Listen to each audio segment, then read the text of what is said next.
broadcasting live from the Business Radio X studios in Houston, Texas. It's time for Houston Business Radio. Now, here's your host. Hello, Houston. Trisha Stutzel here, bringing you another episode of Houston Business Radio. It is my pleasure to introduce you to my guest today, Mr. Howard Berg. He's recognized as the world's fastest reader, thanks to the cutting-edge accelerated learning techniques he's developed that turned information overload into information assets. I'm not going to tell you the rest of the interesting things about Howard because I want him to tell us. Howard, welcome to the show. Well, thanks for having me. I'm very excited about the topic we have at hand today. But Howard, first, would you tell me a little bit more about you and maybe the Guinness Book of World Records that you happen to be in? Sure. Well, I went to the State University of New York, Binghamton, to major in biology when I was 17.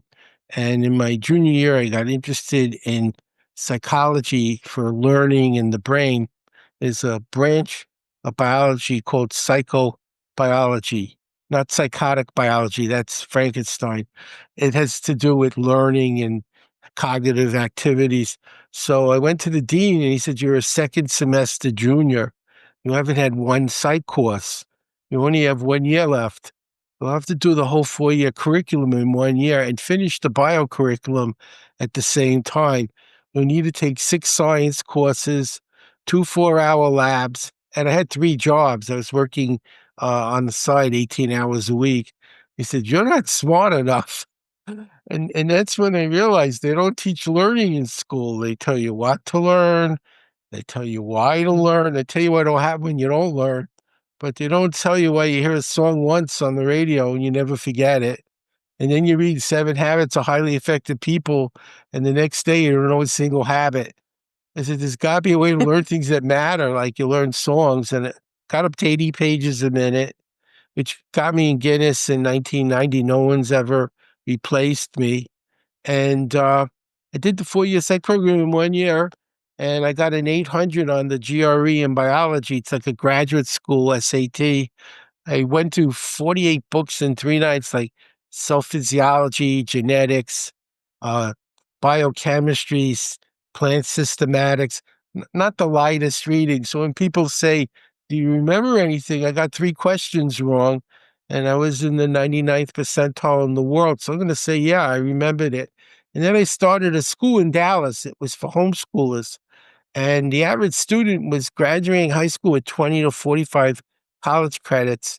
Most of the ones who started in junior high never finished high school because they finished college before they got out of high school, and they didn't need a high school degree anymore. They were college grads.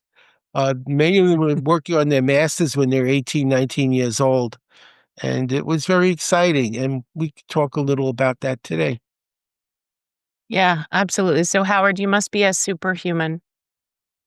I had a combination of good teachers and some early childhood experiences. I grew up in the projects in Brooklyn, which was like West Side Story without the music and dancing. I met Bernardo. I had a knife to my throat. I was beaten with bats. My dad was pistol whipped. We moved when they raped an 88-year-old man. I had a sister. My mom got worried. But I found the only safe place in my neighborhood was the library. The gang kids would rather be dead than caught in the library. So I read a lot. And I had college reading when I was 11 because the worst thing in the library is a paper cut. If you went outside, you could get killed. So it was a process of reading and reading and reading. And I read, college level books when I was 9 years old. So I got pretty good at it because that's what I could do. Wow. All right. So I heard you say that you're in the Guinness Book of World Records for reading more than 25,000 words a minute. Is that right? Yes, Okay. 1990. So in 1990. And no one ever replaced it. Wow. Okay. So, Howard, as you know, I have a lot of listeners who are in the business space, business leaders, business owners. We are always looking for ways to self-improve or improve our businesses. And reading is one of those things, right? For most of us. Some of us like to read, some don't, but we know we need to, right? For self-improvement. So, why is it that we read what I would consider very slow, especially compared to the way you read, but why do we read so slow? Why does it take so long to get through a book? You read slowly because I'll show you exactly why. When you're in a car, you're driving on the highways, well, it says 70, but no one pays attention to that in Texas. 70 is a suggested speed. So you're going at least 70 miles an hour. You're reading the road, front, back, left, and right. And you're reading your gauges. You're watching your GPS. You're watching the road. You're bored, so you turn on the radio. You talk on the phone. You talk to people in the car. You're still bored, and that's in 4 directions. You read a book in one direction at around 200 words a minute and remember 10% the next day. And the difference is in a car, everything's like a movie and you're seeing all the information as a visual. When you read a book, it's like there's someone in the back of your head talking one word at a time. So most people read at Mhm. the speed they speak. By learning to see movies in a book, you're able to read it at least 100% quicker in about 4 hours' time with very good comprehension. And by the way, because we're talking business, no one wants to read fast.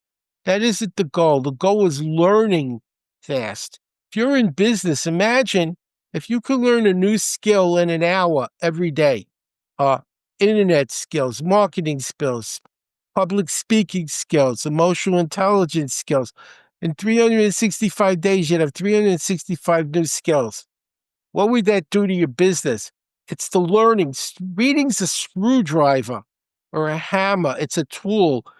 The payoff isn't the reading, it's the knowledge to be able to use that. Like I just built a funnel, a very complex funnel that had to integrate like 3 or 4 different external programs and communicate precisely.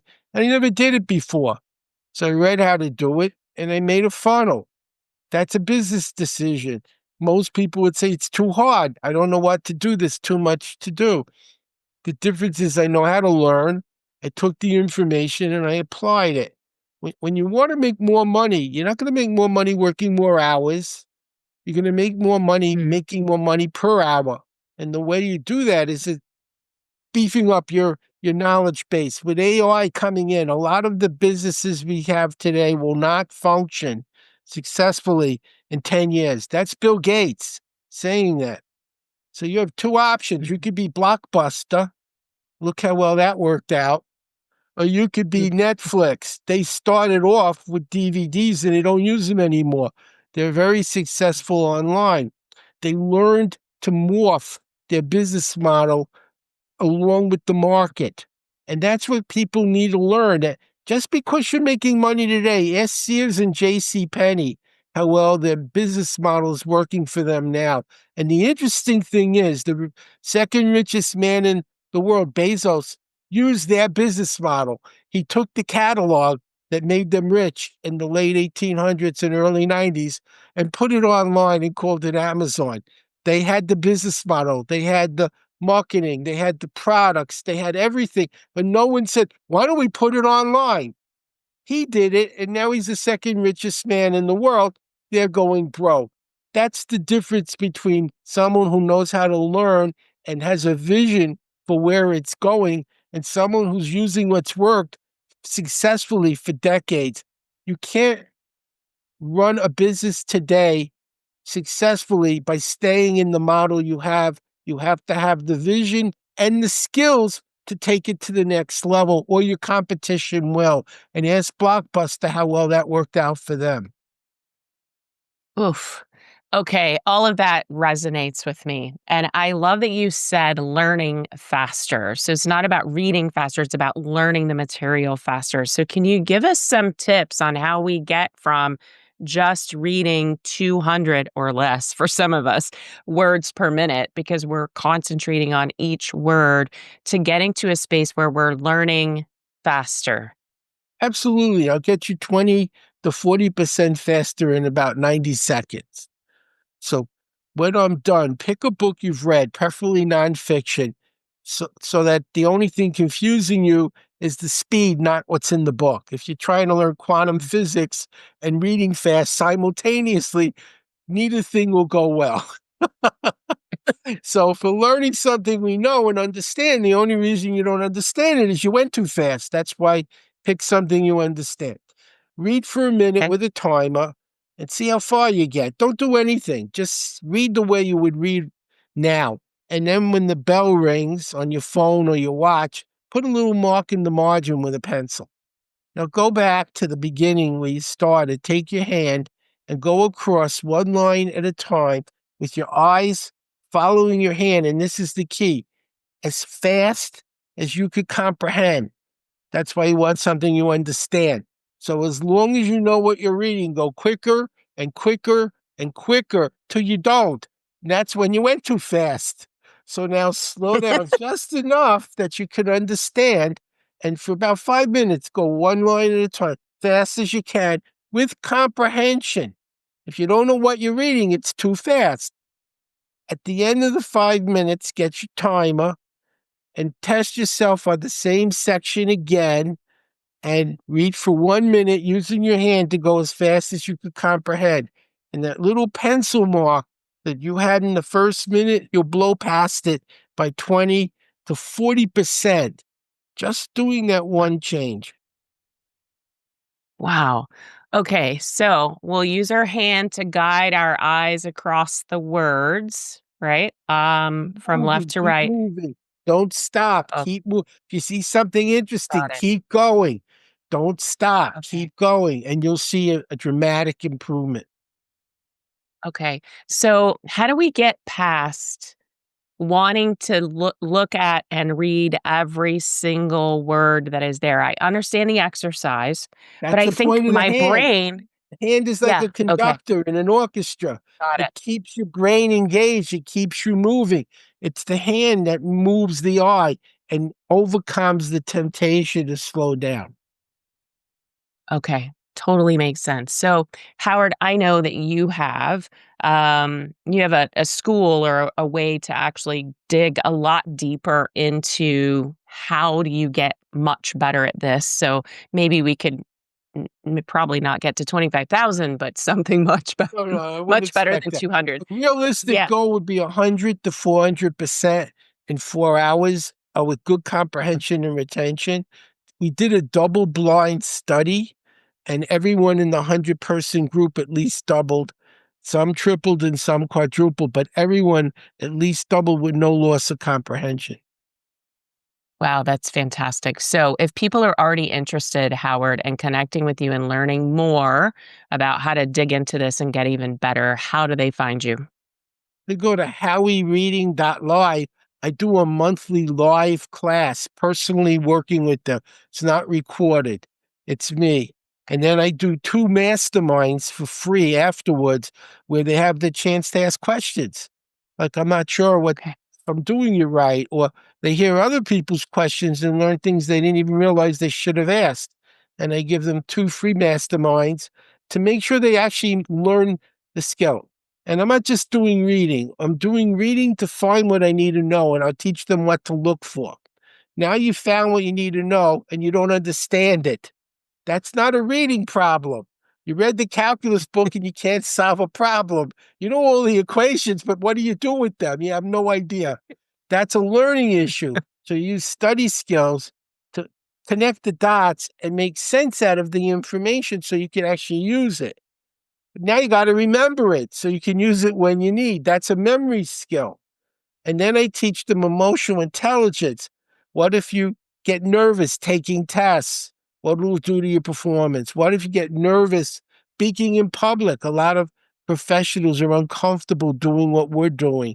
They affect your ability. So you have the knowledge, but your emotions are impeding it. I trained the U.S. Special Forces at Fort Bragg and the Royal Thai Army in Bangkok on how to stay focused under fire and remember their training and do what they were taught so they don't get killed because they're so flustered something went wrong. that they can't remember what they're supposed to do and they can get killed. So that's about as severe a business problem as you're going to get. Someone wants to kill you and you can't remember what you were supposed to do. So in business, sometimes it feels like someone wants to kill us. We have good and bad days, and the bad days are difficult. And the people that succeed are the ones that can stay focused on the problem and find the solutions they need instead of, why is this happening to me?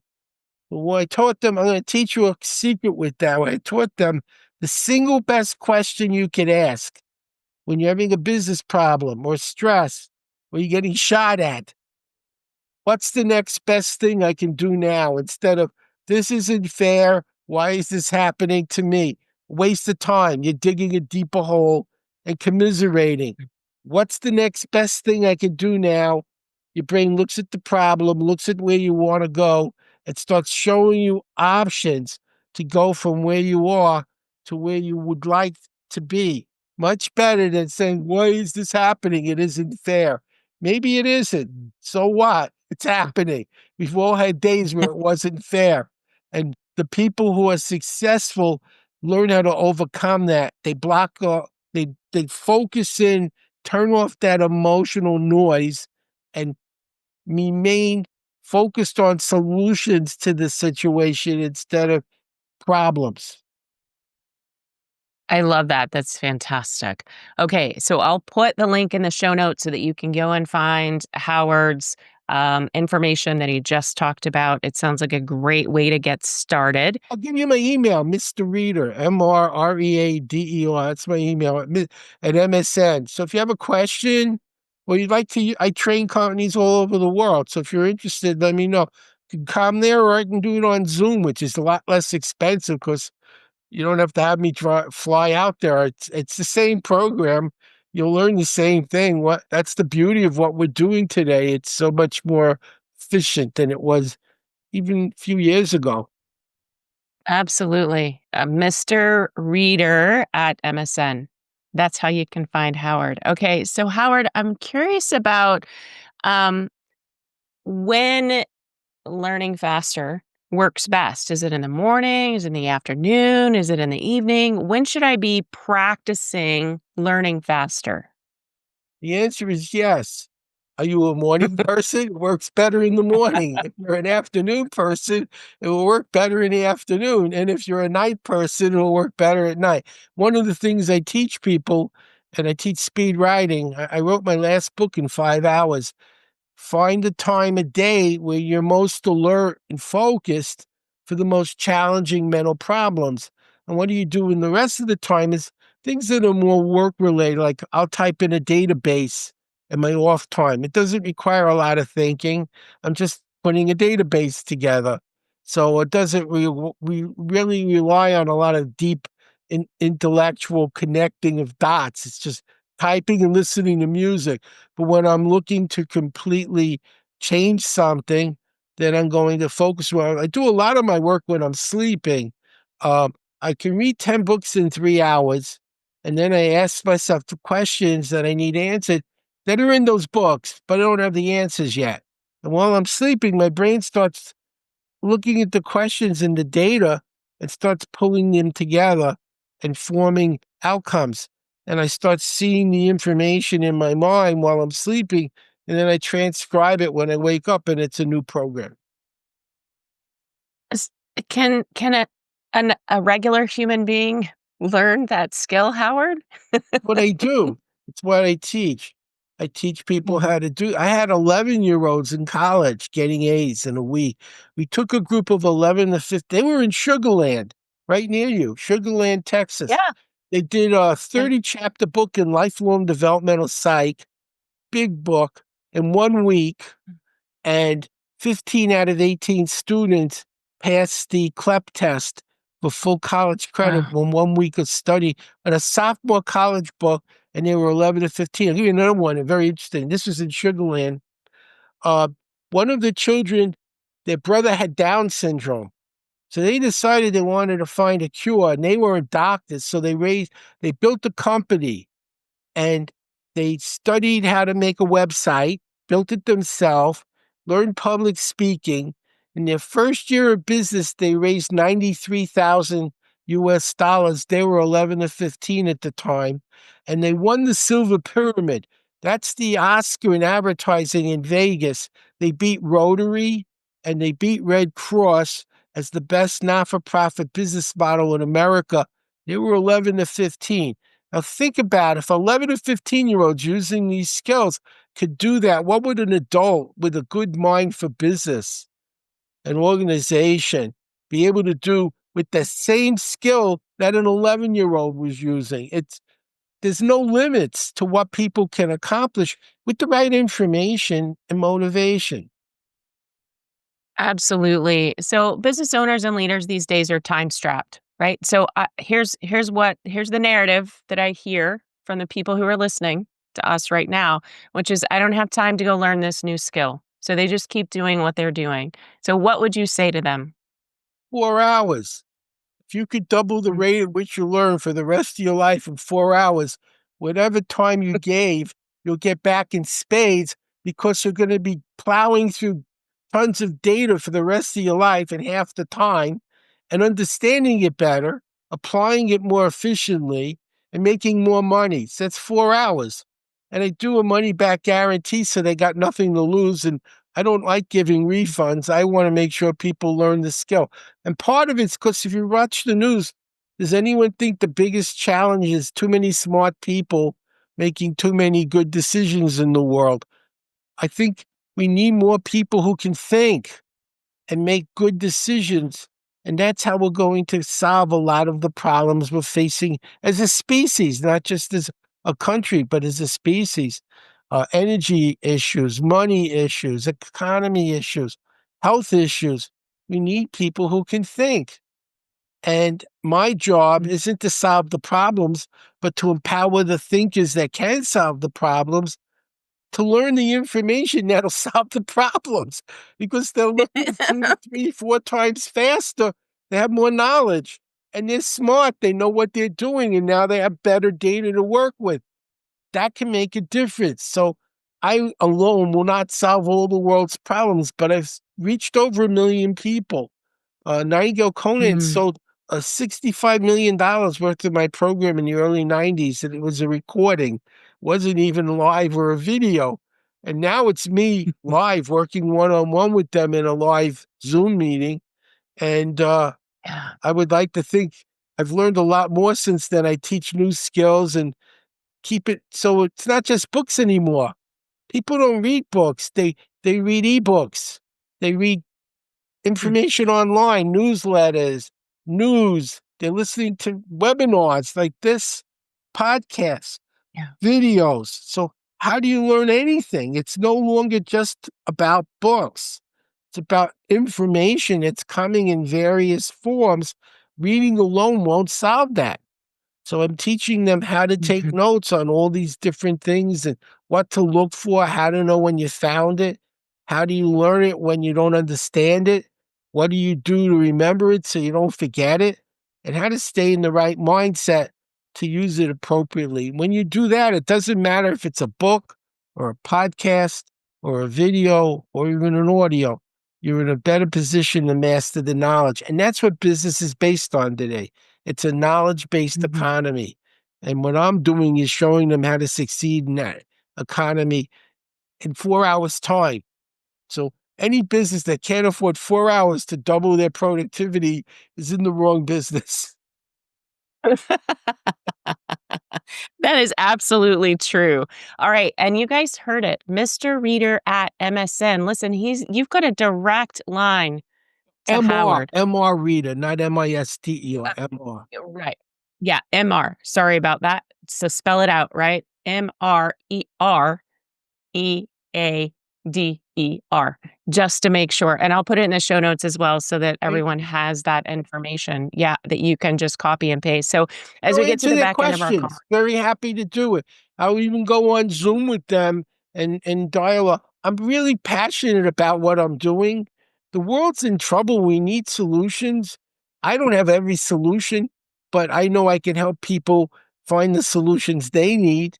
And that's a responsibility. It's not just about money. It's about making a difference. And if the people with these skills don't make a difference, we're not going to have a world.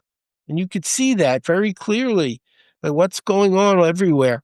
We need people who can think and do things correctly. And I can help do that. So I feel a responsibility to make sure that I get out there and let people know that there is a solution to their overwhelmed information problem.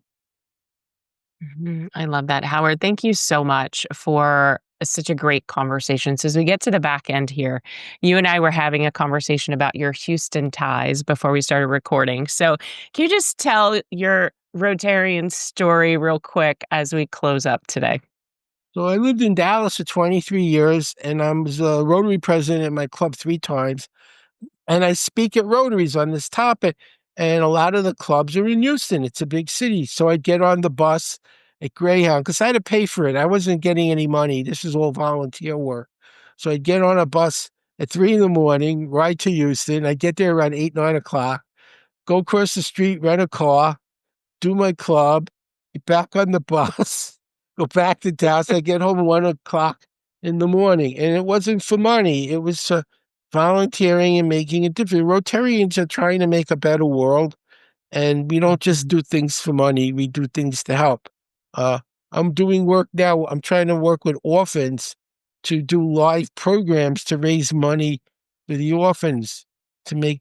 I'm a half orphan. My father and mother got divorced when I was 6. My dad was with General Patton in World War II. He went through North Africa and Italy and the Battle of the Bulge, and he had PTSD. And back then, they diagnosed it as crazy. They didn't have a knowledge of it. So they told my mom to get divorced, and she remarried, and my father adopted me that she married. So I know what it's like to be with a single mom, and I can only imagine the trauma of being by yourself and not even having that. In fact, my wife, in her last marriage, she adopted 2 children whose mother died in a fire, and no one would take them, and they were going to split them apart. And she took both kids so they'd have a mom, and they were orphans, and she took them in and raised them. So I understand, what the difference that makes, and I'm trying to help those people. Yeah, absolutely. Howard, thank you so much for being on the show today and sharing your knowledge. I look forward to hearing how many people took your advice to spend 4 hours to learn faster and to be able to get past this information overload that we're all experiencing. It's easy. I had an 84-year-old, Ruth Lubin. She read 3 books in 3 hours the day after I taught her. So it's not an age thing. She was 84. My youngest student was 8, and she was in Toronto, and she read 5 seconds a page. And I tested her because I read faster than that, and she got everything right. So I'm like, what's this kid's future look like? She can learn at 5 seconds a page at 8. She can do anything. She can be anything. And that's what I want for the rest of this country. We're in trouble. There's a real dearth of learning in schools. Can I say something? School is based on time. You spend a year in first grade and a year in, you can get a D, you could get a C, you go to the next one. As long as you didn't fail D and C. Do you want a pilot who got a D in landings? Do you want a doctor who got a D in surgery? My school, we had 1 grade, A, and you didn't go to the next lesson till you aced the one you were on. You had to learn what you were doing to learn the next thing correctly. And so one of our kids did high school bio in a week. And so how well could he have done? All our exams were essays. You can't botch an essay. You either know it or you don't. His questions were, and there were 300 of them, explain the genetic code and how it works. What's a mitochondria? If you're 11 and you could do 300 essays like that in a week and get them right, and he did, you're finished with high school biology. We work on learning, not time. If school would work on focusing on, you've got 12th graders who can't read, write, or count because they kept pushing them up in a system where they were incompetent at the lower level and never gave them the chance to learn the skills they needed to go to the next level. And then they're like, why can't anyone learn? Well, you never taught them in the first place. We taught learning before we taught content. Before we taught you how to learn science or math or English, how do you learn? And if you can do that, you can do anything. And what a way to circle back. That's how the story started, right? You didn't know how to learn, and now you're teaching it. Howard, thank you so much for being on the show today. This has been absolutely wonderful. All right. If you want to connect with Howard, it's MRREADER at MSN.com.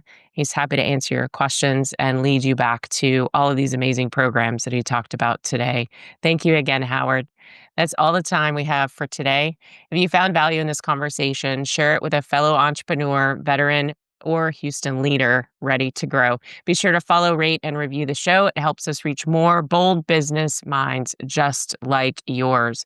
Your business, your leadership, and your legacy are built one intentional step at a time. So stay inspired, stay focused, and keep building the business and life you deserve.